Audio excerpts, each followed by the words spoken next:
on, let's go, boy!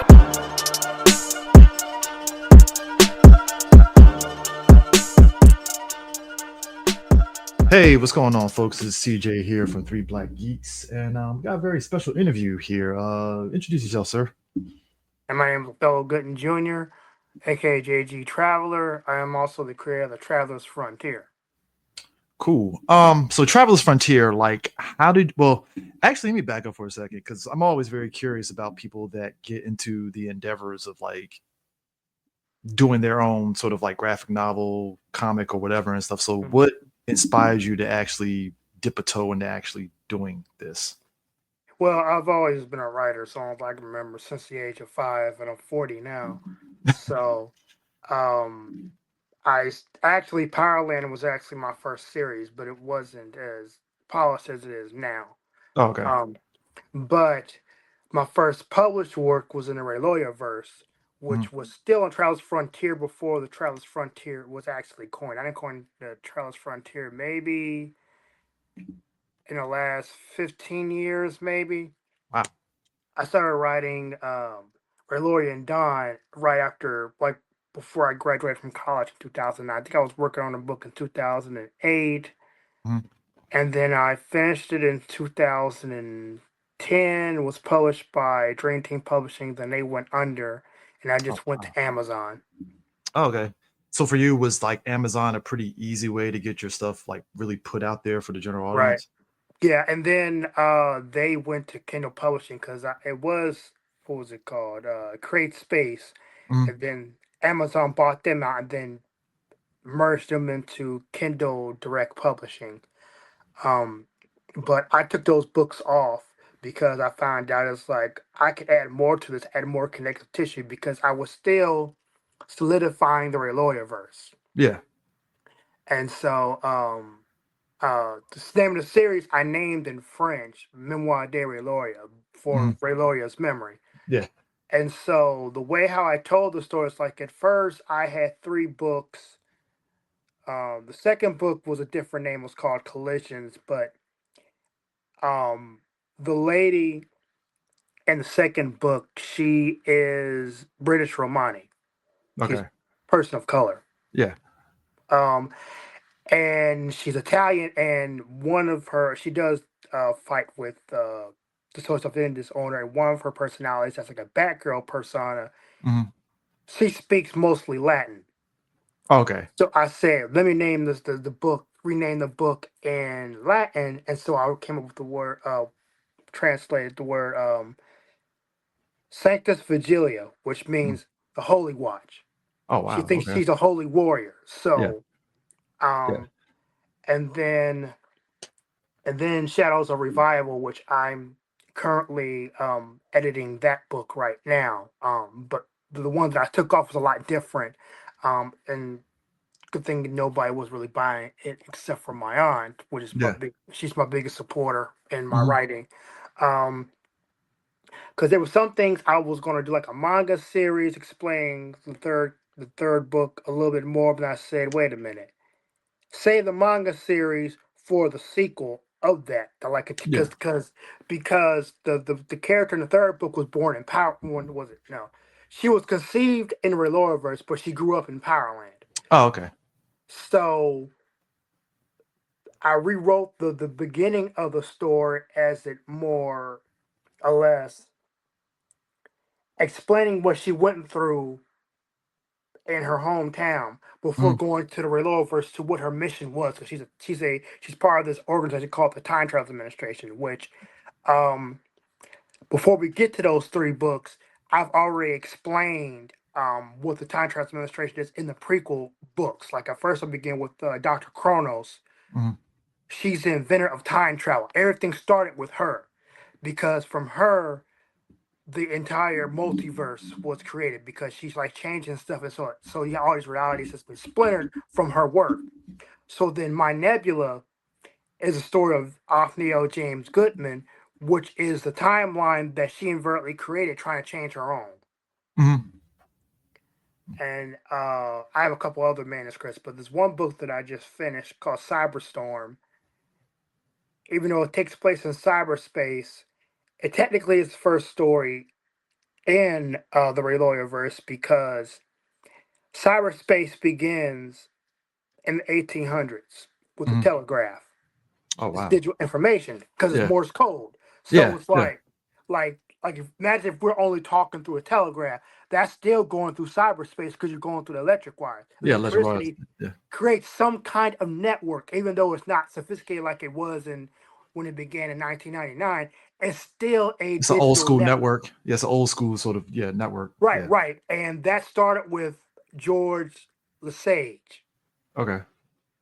So the way how I created the mythos of cyberspace is that every inventor or tech guru that has contributed to the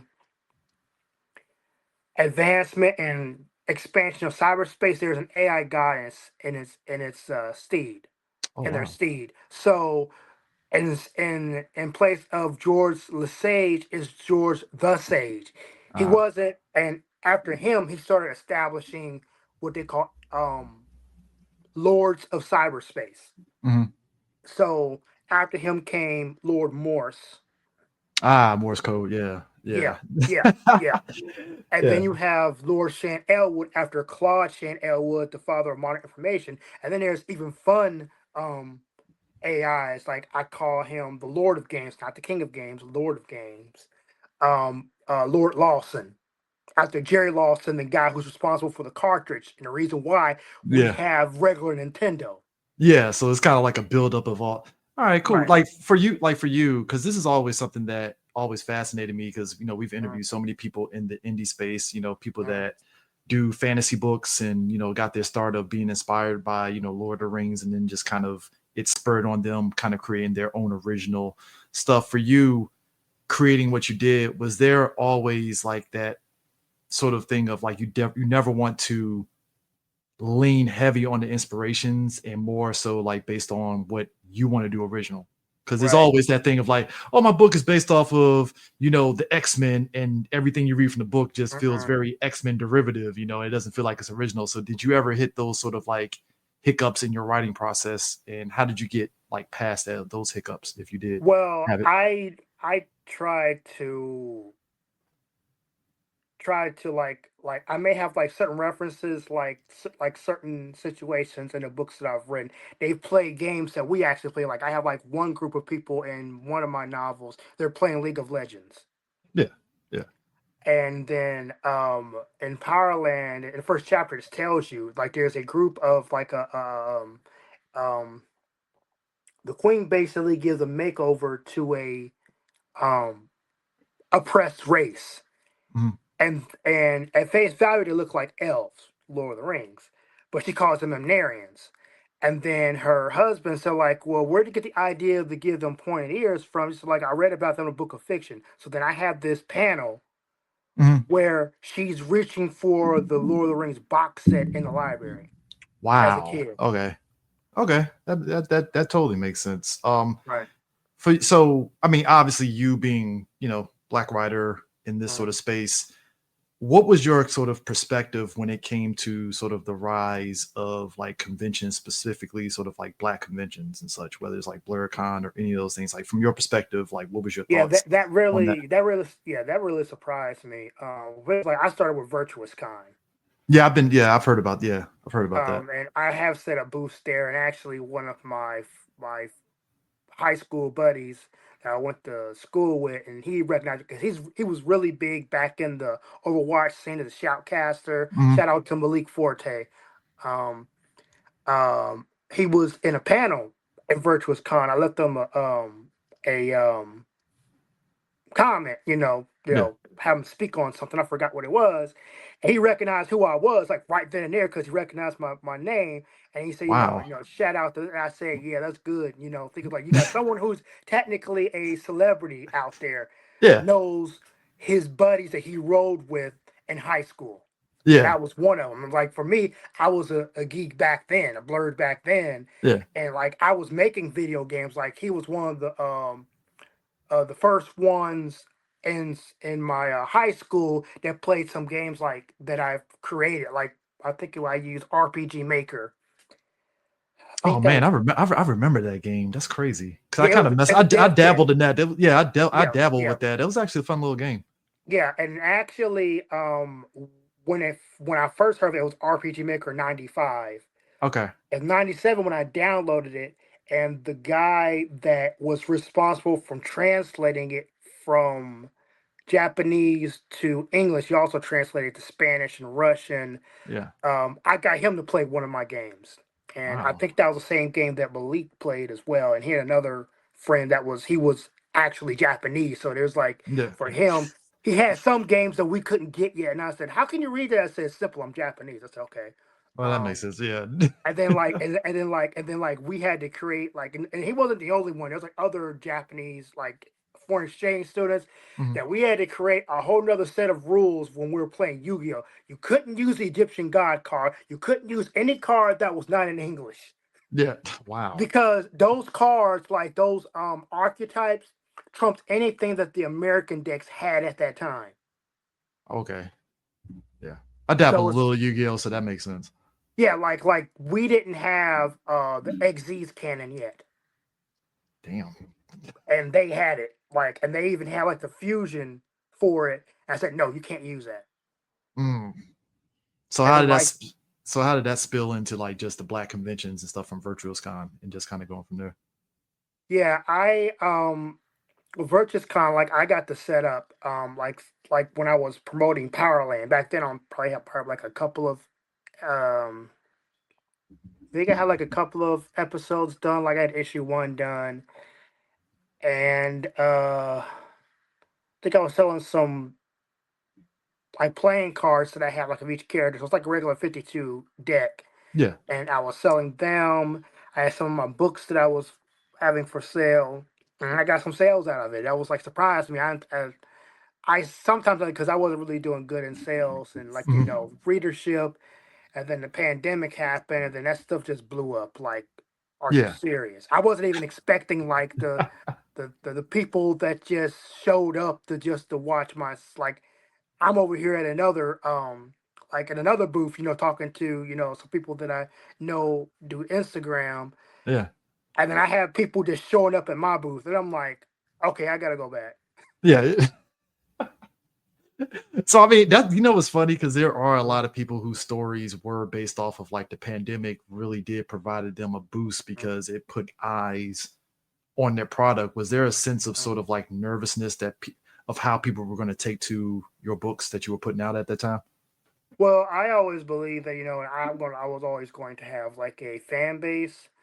And I'm it's kind of sad that it dwindled after the pandemic, but um that's life for you. Yeah. But I was like the amount of people that now know about Powerland. Yeah. And then like my Kickstarter, and it kind of fell short because of, I can't send anything out because people there, everybody's afraid of the coronavirus and not Yeah. getting everything back. I still gotta send everything out. Yeah. But it's like I didn't have a job during the pandemic and trying to find a steady one didn't really work. So now I'm like, I have one. I can get all this stuff out and stop collecting dust. Yeah. Yeah. It makes sense. Totally makes sense. Like, so what is your sort of creative process when it comes to how you structure your books? I like, for example, like this one book that I'm working on. No, it's a manga series that I'm working on. It's called the Cosmic Hawk. It's like Sliders meets Person of Interest. Okay.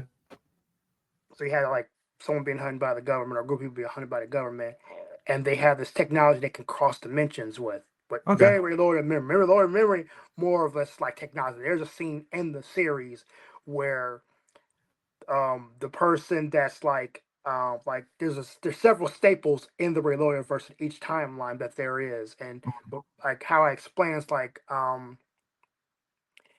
every universe has the Global Union of Benevolence, which is a giant terrorist organization that basically is the basically the UN of the terrorist world. Oh wow. And they control everything. Um, and it's been like that since 2016. And Mhm. not every universe has that populist president, but a populist movement exists in every reality, and whoever's riding that wave, that's them. But they make Mhm. themselves a target for whoever doesn't want them to succeed. Yeah.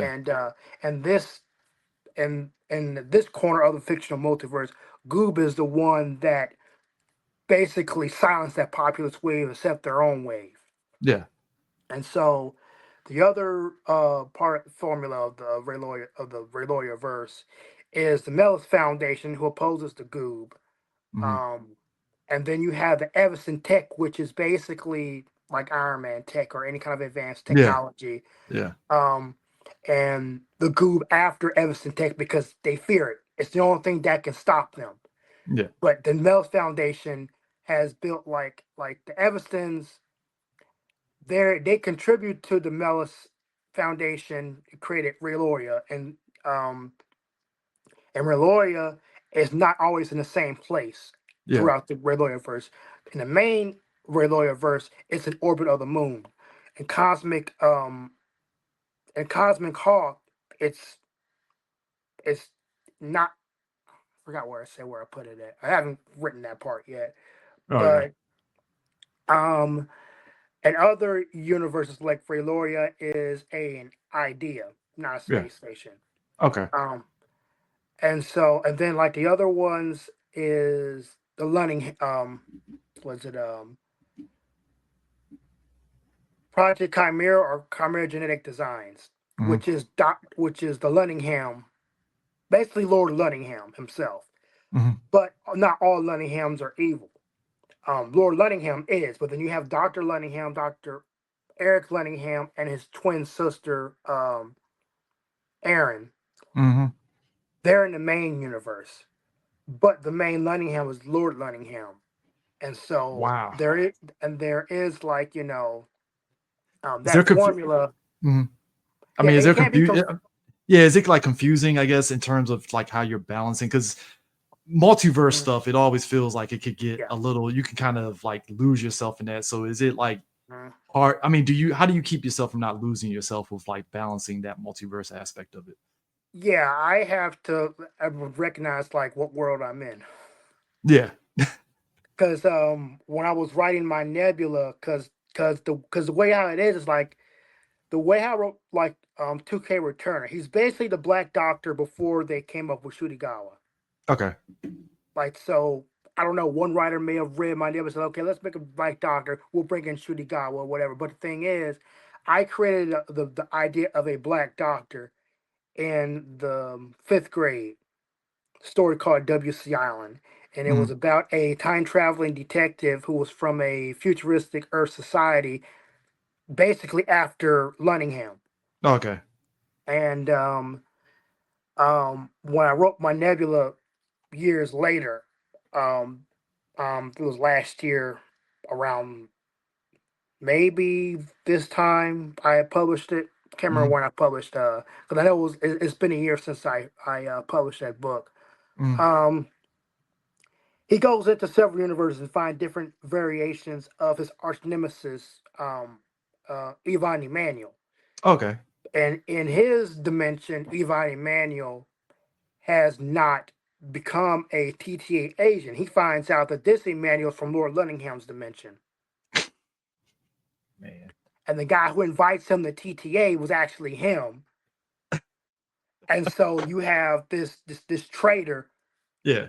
among their midst, and then it's when they find out, and then like there's a girl that has been hunting him because he's responsible for taking out her entire family. Basically, she's an Evanston. Yeah.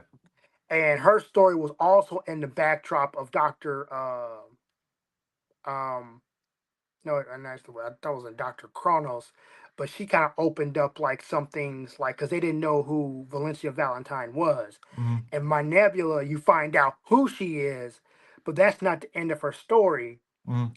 Um, because well, technically it is the way there's some things that happens that the Goob in the main universe are turned on to the Evastons and their own. Mhm. And so this girl's like Valencia has like made all this ruckus in the main timeline, chasing after Lord Yvonne or Lord Emmanuel, Mm. and she shines a spotlight on the Everstons that are living there. And so, similar to what happened to her family, happens to these people. They're looking for this, like, trying to take her lineage out, but wind up finding out that they're not going to void. Like, there is a Valencia Valentine that is in that dimension, but she hasn't been born yet. So they're trying to get rid of that lineage, Yeah, but the Valencia Valentine from a different dimension makes sure that doesn't happen. it's a lot of moving pieces. Yeah, it is, and I had to because I have like a lot of notes to tell me, like, this, like I Yeah. have like, because like Othniel Goodman has three different versions of himself. The first one, and I actually distinguished them by their middle names. Okay, that makes sense. Yeah, Yeah. Silas comes from Dr. Cross's timeline. James is the most famous one. They're all called 2K Returner, but James is the most famous. Then you Okay. got Chris, who's known as Second Millennium. He's the traitor. Okay. Okay. And I actually have a manuscript that I just finished. His daughter is Asmani. She has her own story, and she goes on a multiversal adventure with James's daughter, Lena, Okay. who is also in Powerland. She's the queen of um one of the she's the queen that created the Amnarians. Like, she's Jeez. basically a Franklin Richards level character because of like, she was, the way I explain her background is her mom was pregnant with her when it was on those missions, like throughout the multiverse and things like that, Mhm. going across that. And so you got this transmission radiation going through her body, like Mhm. basically warping her like it did the Fantastic Four. Oh Um, wow. Okay. and then you have these nanites that their parents have from the advanced technology that protects them from, the elements and giving them their powers. Now her daughter can do all that biologically and then some. And that story in itself. And Cyberstorm, there's a cyber version of that same character, but Mm. those two don't know they exist. Oh wow. And Okay. Cyberstorm also deals with a little bit of dimensional travel because there's like a splinter. I explain like a lot of, like, I went into a lot of research as far as like Cyberstorm. The Mhm. name itself is Okay. actually it's twofold. Um, Lord Elwood Mhm. can't shorten the name Geomagnetic Storm to Cyberstorm because I explained Cyberstorm would be like if a hurricane hits Texas, was the size of Texas, and a Category 5 happened every month. That's what a Jeez. cyberstorm is to Wow. cyberspace. So when a cyberstorm happens, it hits everything. Jeez. And every once in a while, something like a Carrington event, which lit up the telegraph wires and basically was wreaking havoc through different Mhm. computer systems or whatever. And we have had stuff similar in our age, like cyberstorms technically happen every day. Yeah. Yeah. And the worst are the ones called cell phone outages and satellite outages. And Mhm. that's why they're always sending up rockets to repair, you know, those satellites, because the solar flares just like boom, like you can't. Constantly. Yeah. Yeah. And Yeah. so I had that, and then you have the issue of like hackers, and hacking, like before the advent of hackers, there's like this one malicious AI. I call his nickname is Y2K because had a he had an agenda that he he wanted cyberspace to be only for bots because it was, you know Yeah. he was a cyberkinetic reality warper himself. Mhm. Wow. And his army, he was able to manipulate, like, there's like, I'll bring in the idea of IO or zombie robots, or because zombie bites, and they actually exist. They're in the form of a bunch of zeros. Like Oh shit. the zeroth bite is a zombie. Um, So, so I mean, like, just hearing all that, it kind of reminds me of that period of time in like the 80s and especially 90s. Because you mentioned Sliders, Mhm, it reminds me of those sort of science fiction shows that you get on like mhm, TV, network television and such. And mhm. those shows always captivated me because it's like stuff that you wouldn't see movie studios take a roll the dice on and stuff. And it felt like Right. TV was sort of that avenue that you can just roll the dice and just try some unique stuff. And I'm Well, actually digging yeah. the stuff that you did. And I actually do appreciate because you mentioned Sliders and Persons of Interest. Those are Mhm. shows. It's like, especially Sliders, like that has a Yeah. crazy huge fan base and Yeah. stuff for Yeah. It you. does. Yeah, So it for you, does, and that was one of them. yeah. So like for you, what were some of the shows or comics or whatever that kind of piqued your interest? Okay, so yeah, for Cyberstorm, I drew interest from like Tron Yeah. and a little bit of the Matrix because you have it like because there's the situations in there like human versus AI because Y2K wants to cut off the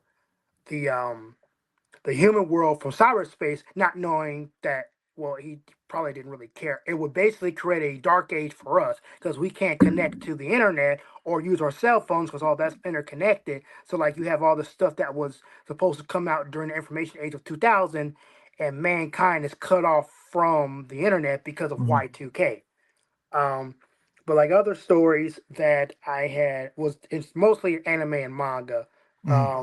Gundam being the big one because Cosmic Hawk draws a lot of influence from Gundam and NGE, just Evangelion. Yeah. Um, a little bit of Bio Booster, Armor Guyver, but more or less like, and even G Gundam because G Gundam has, I think, I don't know, there's not much like, 'cause some of the Gundam series, the Gundams were like VR simulated, and they were just, Yeah, I think Bill Fighters. Yeah, I think the Bill Fighter series was like VR simulation, but like kind of or G real. Gundam. I don't remember what G Gundam was because G I don't Gundam, they know. were in G Gundam. I think they were in, yeah, G Gundam. They were in suits and they actually were inside Okay, of it. yeah, Yeah, fighting kind of like a, right, I won't say virtual reality. It was kind of like you took the virtual reality, but you're in the suit and you're actually right. They kind of working borrowed the the mech. idea from the Epion series So the from zero Gundam, system. the Zero system from Gundam Wing. Yeah, And I think they fixed the issue of it turning people mad because it was like it was corrupting Zex Marquise, and he probably or some other scientists are like, yeah, we got to fix this because the robot, the Zero system can take control over the person while they're in it, and now yeah, they wind up becoming a husk, and you had to wind up destroying the suit because you can't control yeah. And then eventually you had like Zex and yeah. So that's actually pretty good inspirations. I mean, them. look.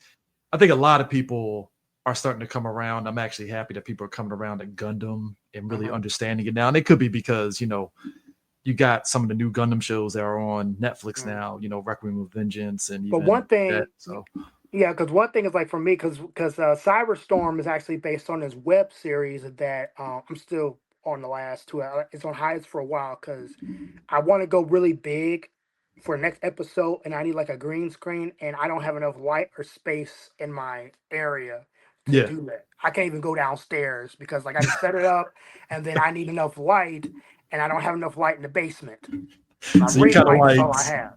so you really try to like, no, I got to get Right. zeroed Right. in on this and really But kind of like yeah, lock but in. actually, yeah, the first thing that people notice about the Super Mega Madness show is that there is a couple of characters that I use as figures that I animate stop motion or Gundam models.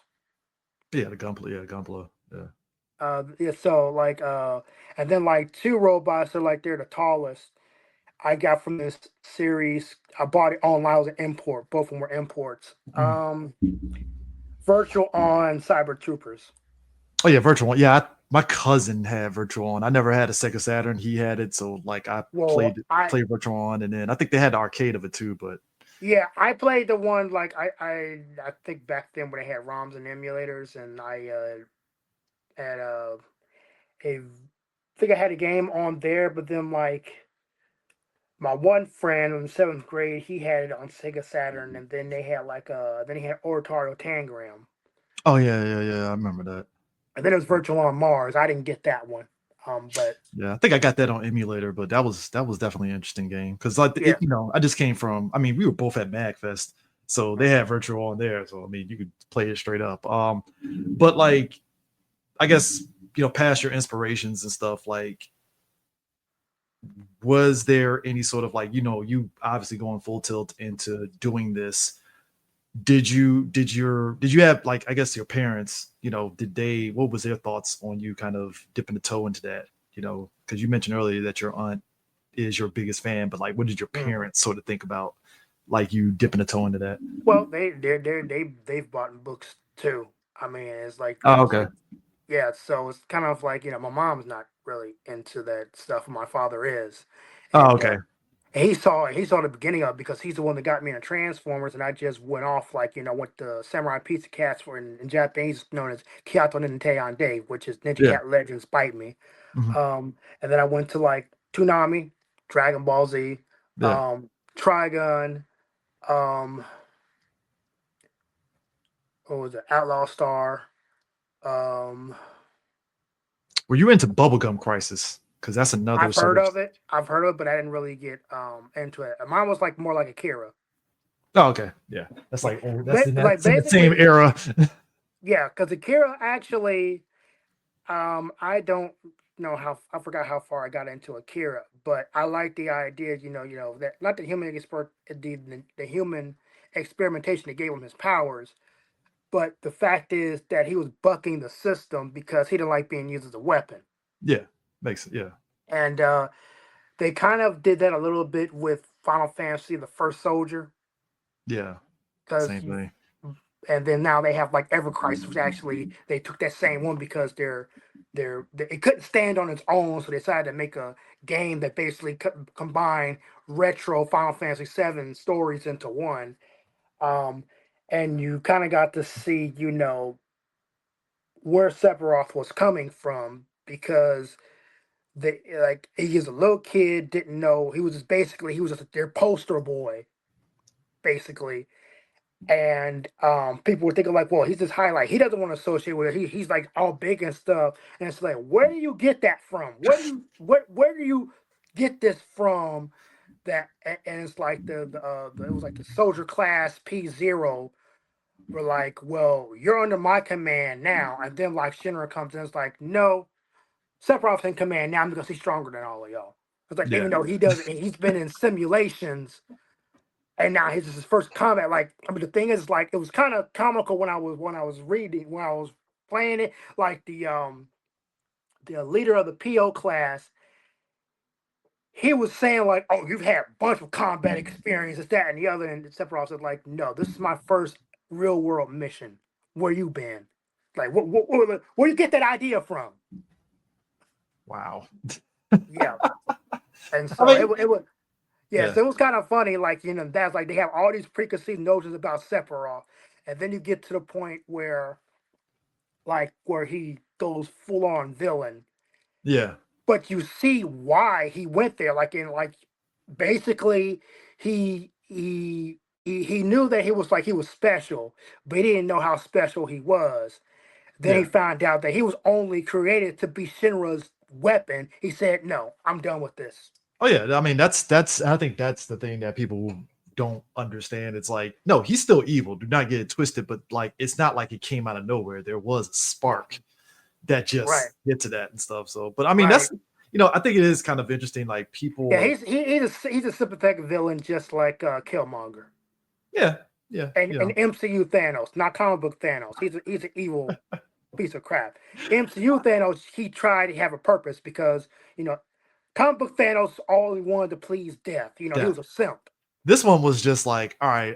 I mean, granted, don't get it twisted. At the end of the day, like what Thanos was doing, it was like, all right, it's still wrong, but like Hmm. I guess I get the logic. It's kind of like you get the From a lot. world leader standpoint, you can see where he's going to save Yeah, his own people. That's why he wanted to defend all and snap half of everything out of existence. self-preservation kind, Right, that kind of thing. right. Yeah, Comic book Thanos was just a simp, and that's why Lady Death just swiped left on him. yeah. But it is kind of interesting. Like, I think people underestimate like how much their parents influence the things that Hmm. they do. Because like even Hmm. for me, like I got into what I did, granted from my older cousins, but like I Hmm. didn't realize my dad watched certain anime. Like he, Hmm. he watched the, Astro Boy, you Oh know, yeah, in Cyber Tetragen, 009. yeah, Tetragen 28, you know, the old, Yeah. Gigantor. He watched that a little bit and stuff. So he was familiar with anime. And so when I'm watching it, it was kind of like he never tripped off of it. It was just like, all right, you want to go to anime Well, convention? yeah. Well, actually, Fine, you know. my father also got me interested in video games. Yeah, same Um, thing. Same here. Our yeah, parents were yeah, Galaga and that yeah. kind of that My era. first, yeah, like my first Final Fantasy was Final Fantasy 4, but when it was here, it was called Final Fantasy 2. Yeah, And there then you he go. bought Final Fantasy 6, and then I just went to 6, 7, 8, 14. Oh, so you never played 10? I played a little bit of it, and then like my one friend got me interested in 13 and 13X2. Okay, yeah. So You that's know how I what? knew about Lightning. Yeah, yeah. I got again.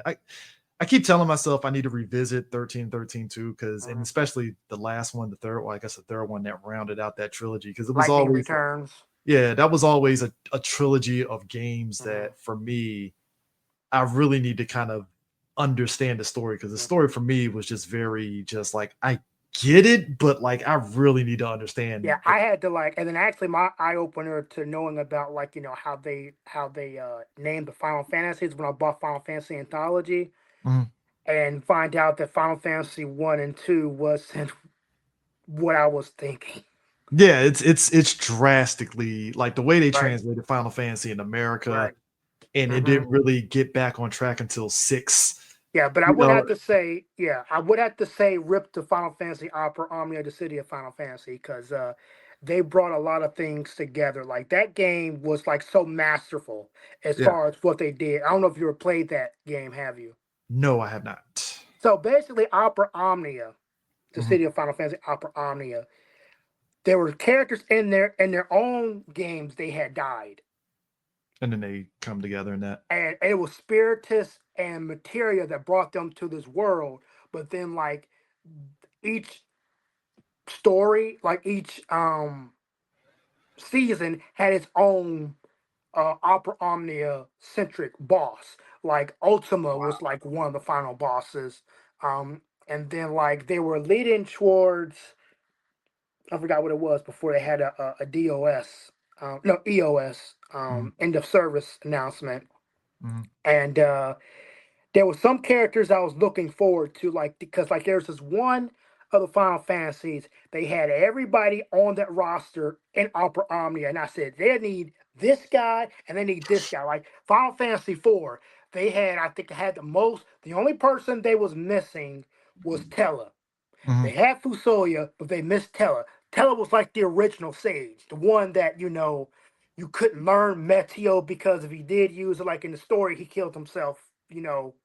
Because of I forgot what how I think he used it on. I think one of the things that basically was responsible for his daughter dying. Yeah.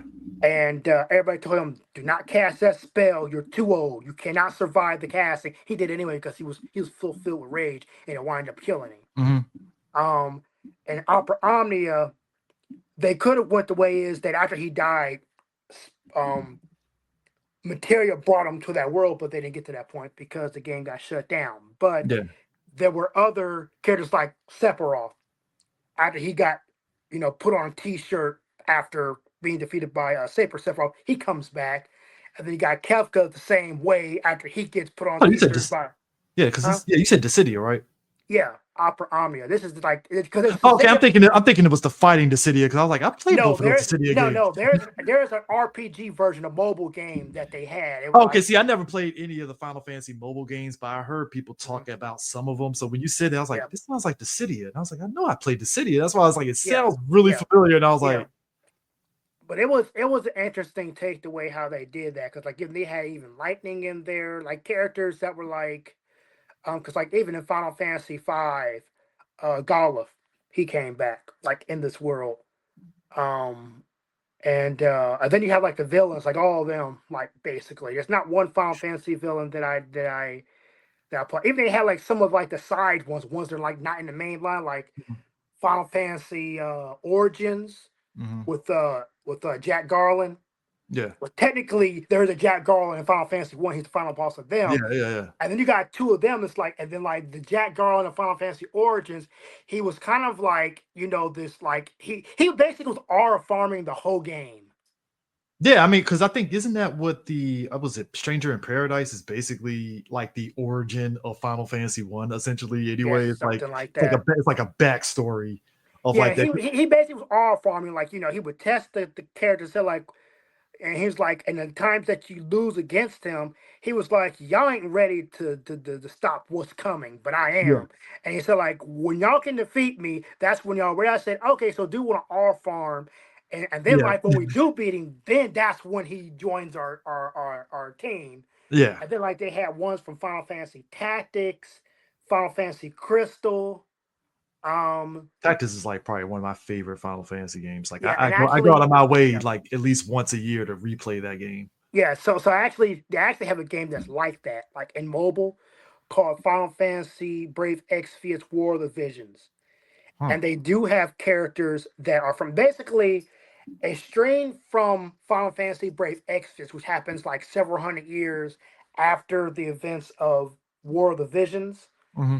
because there are like in FFBE they start off as villains. The name of them are called the Veritas. Okay.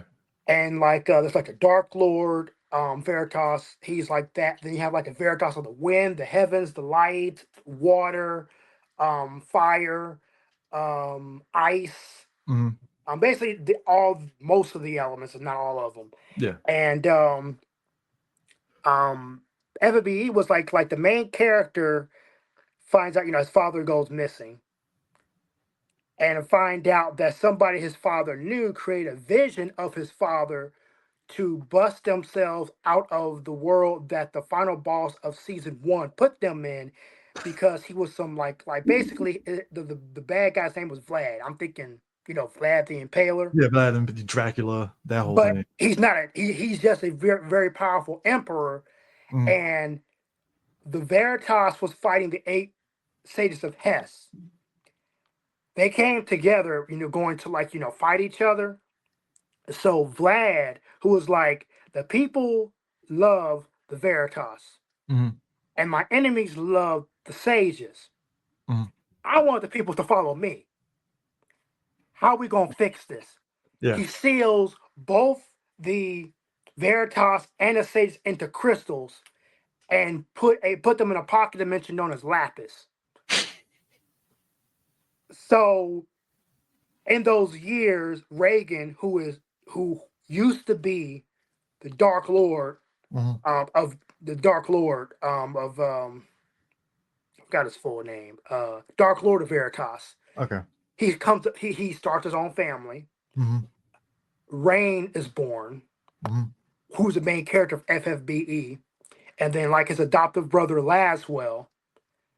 Um, and they basically go on an adventure because you have the Dark Lord comes up. Like Rain doesn't know who this Dark Lord is. Wow. And you find out that some other Dark Lord who basically is like she used to have a crush on Reagan like years Yeah. ago, but he chose another lady off over her, and that kind of like made her Jeez. that mad. And so she basically said like, I'm going back to Palladia with or without you. In order to do that, we had to destroy all the crystals, and each crystal contained a sage Hess. Mhm.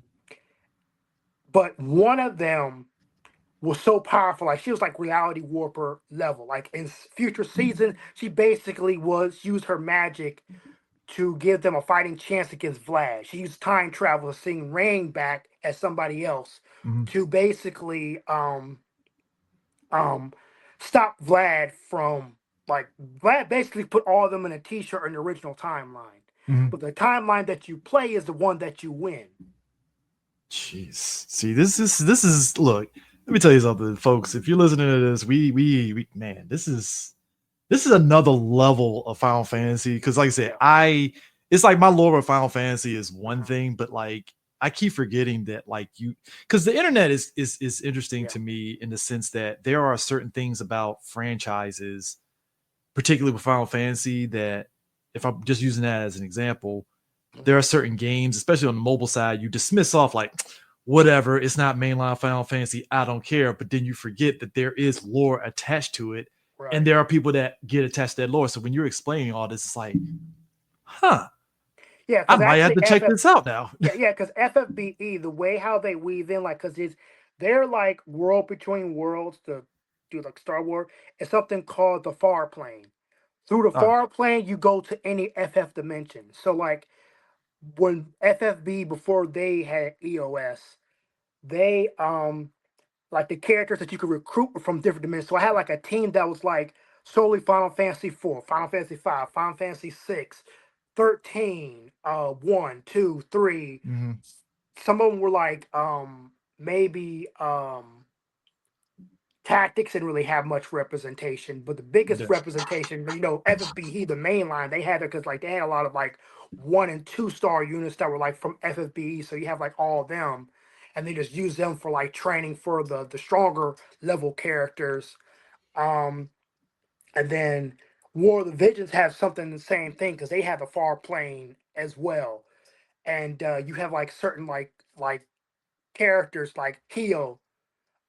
He technically is like a Anakin Skywalker type of character. He is the main character of FFBE, but he goes undercover to try to dismantle the Emperor because he can't do it as Reign. Jeez, And this check this is out: his weapon is the ultimate weapon. So powerful, he had to create a Panther Ultimus, to house half the power, where his lightsaber looking weapon is his Mhm. main, great sword, basically. It's like, and I have a Jeez. cosplay I'm going to be working on because I've seen some people in other states and countries cosplay as Rain, but Mhm. I've yet to see one do one of Hio of the Delta Star. Jeez. Um, But it's going to so be I a guess lightsaber anyway, so. yeah. So I guess wrapping it up, I mean, where can people find your stuff, that they can, check out, read up on, and I guess get in contact with you on this.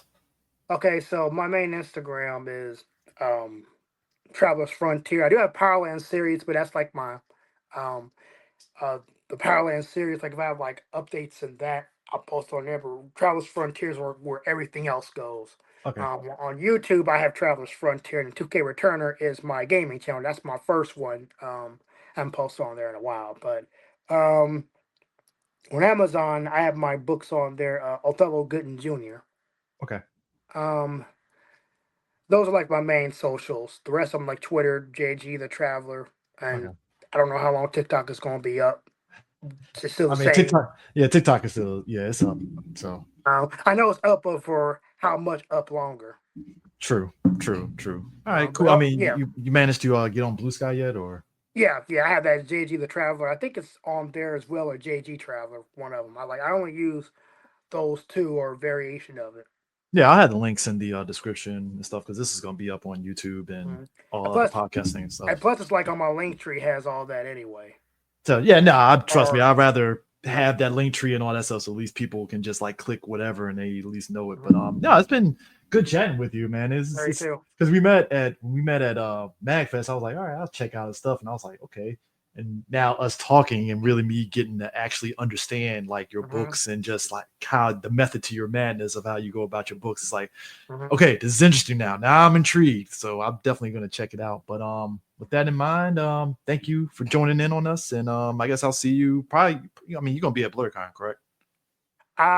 Or try I to at least. Well, I'm actually in a different state altogether. So Oh, okay. I didn't know if you were actually local to the DC area and stuff. So I thought no, figured. no, no. I've been to DC before, but that's been like years. No, okay. All right, cool. But yeah, that in mind, thank you for joining in and check you guys later. Peace out.